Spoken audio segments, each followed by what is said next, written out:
In this video, didiscuss naman natin ang variables, data types, arithmetic operators, relational operators, and logical operators na may encounter natin pag nag-actual programming na tayo.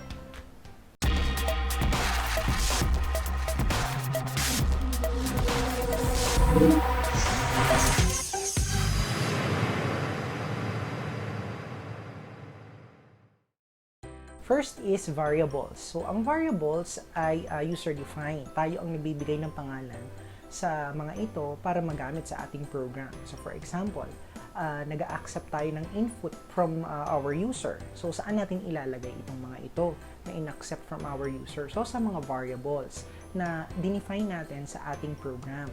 At ito ay maaaring maglaman ng numeric or alphanumeric characters. At ito ay memory allocated space ng computer sa pagproproseso at pag-store ng data na ginagawa natin sa ating program.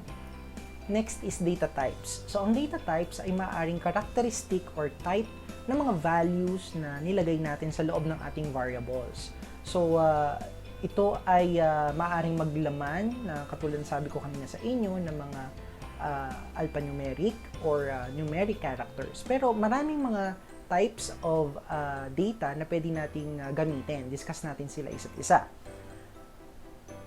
First is integer. Ang variable natin ay pwedeng maging integer. So kapag integer, siya ay maaaring maglaman ng whole numbers.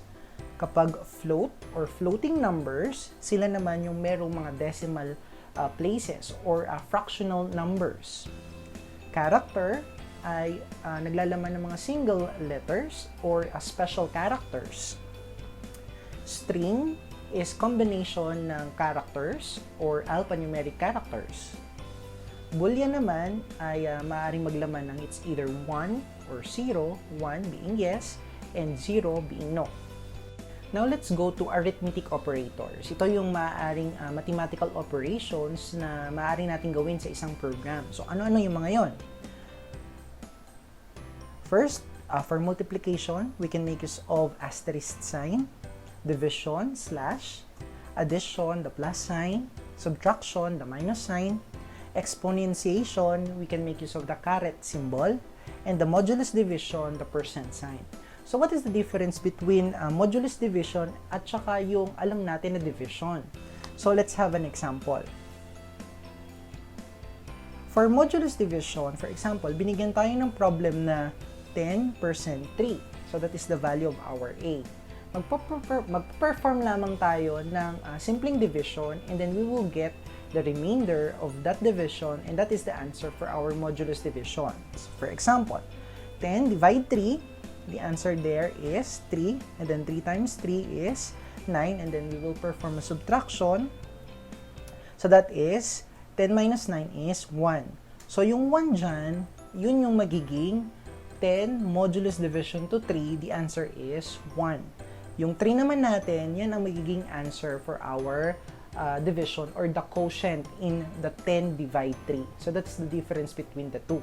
Next is the relational operators. So tinitingnan natin dito kung ano ang relasyon ng dalawang variables natin. So pinagkukumpara natin sila.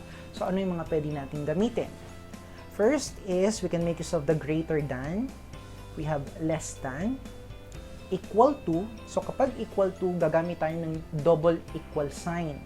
Kasi iba pa sa programming ang single equal sign. So, ang isang equal sign, ang ibig sabihin nun ay assignment operator. Mas maintindihan natin siya kapag nag-actual programming na tayo. Ang ibig sabihin naman ng not equal to, gumagamit tayo dyan ng symbol na less than, greater than. Katulad nito. And then, we have greater than or equal to and less than or equal to. So, ito yung mga relational operators natin na pwede natin gamitin kapag nagpo-program na tayo. Next is the logical operators. So, we have 3 logical operators na pwedeng gamitin. First is the not logical operator. So, kapag sinabing not logical operator, binabaligtad natin yung sagot. Okay? So, let's have the symbol. Ang ginagamit na symbol kapag not is the exclamation point. Okay? And sa truth table natin, so kapag ang value ay true at ginamitan mo ng not, so magiging kabaligtaran lang siya, magiging siyang false. And then kapag false at ginamitan mo ng not false, so magiging lamang siyang true. Let's have an example. So for example, binigyan ka ng false at merong exclamation. So ibig sabihin yan, ang sagot ay magiging true. Next, kapag meron kang not true, ibig sabihin, ang sagot ay false. And halimbawa, may numerical value naman tayo. 5 is equal to 5. Is it true or false? So, syempre, yan ay true. But since gumamit tayo ng not logical operator, mababaligtad ang sagot, so magiging siyang false. Ang second logical operator natin na pwedeng gamitin is the AND logical operator. Gumagamit naman ito ng dalawang ampersand sign or AND sign. So, ang truth table natin, kapag meron tayong AND logical operator is kapag meron tayong dalawang value na pinagko-compare at ginamitan ng AND logical operator, tandaan natin na dapat parehong true yung dalawang variable para ang sagot ay maging true. Pero kapag meron na kaagad siyang false, false na yung dalawang variable na yon. Katulad ng nasa truth table natin. True, true, true ang sagot. True, false, false na kaagad. False, true, false ang sagot. And then false, false, false na ang sagot. So, ibig sabihin, kapag AND, dapat pareho siyang true para ang sagot ay maging true. Okay? Let's have an example. So, meron tayong true and true. So, ang sagot natin ay true. Kasi pareho na silang true. Pero, since gumamit tayo ng not logical operator, babalik na rin natin yung sagot, magiging siyang false. Next. So, meron tayong dalawang values na ginamitan ng AND logical operator. Unahin natin to, true and false. Ang sagot natin dito ay false. Pero since ginamitan natin siya ng not logical operator, from false, magiging siyang true. Dito naman, false and true. So, ito ay false ang sagot. But since meron tayong not logical operator, magiging naman itong true. So, ito ay true and true. Ang sagot natin ay true. Okay? Next example natin. So, we have, unahin natin itong naandito sa parentheses. False and true. So, ang sagot dito ay false. Itong sagot na ito ay mayroong not logical operator. So, magiging itong true. So, true and false. False ang sagot natin dyan. Pero since meron tayong not logical operator, magiging sagot natin ay true. Now, let's proceed to OR logical operator. So, kapag OR logical operator, gumagamit naman tayo dito ng double vertical line. Okay? So, sa truth table natin, kapag OR logical operator, alinman sa kanila na value ay maging true, true na kaagad ang sagot. Okay? True, true, true ang sagot. True or false, true na ang sagot. False or true, true ang sagot. And then false or false, false ang sagot.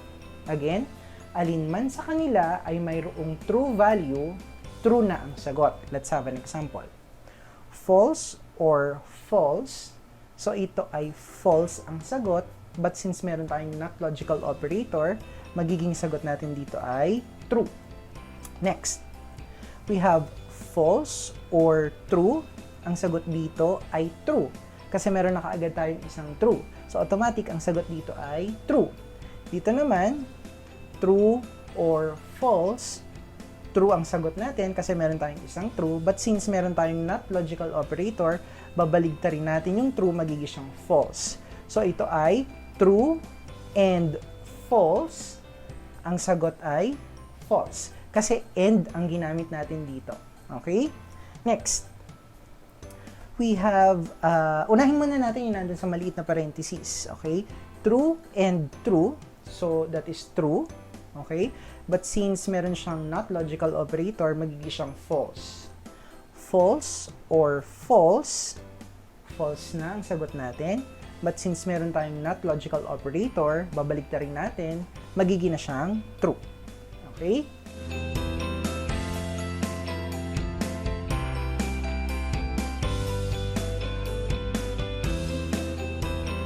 So, yun yung ating mga pwedeng gamitin kapag tayo nag-actual programming na.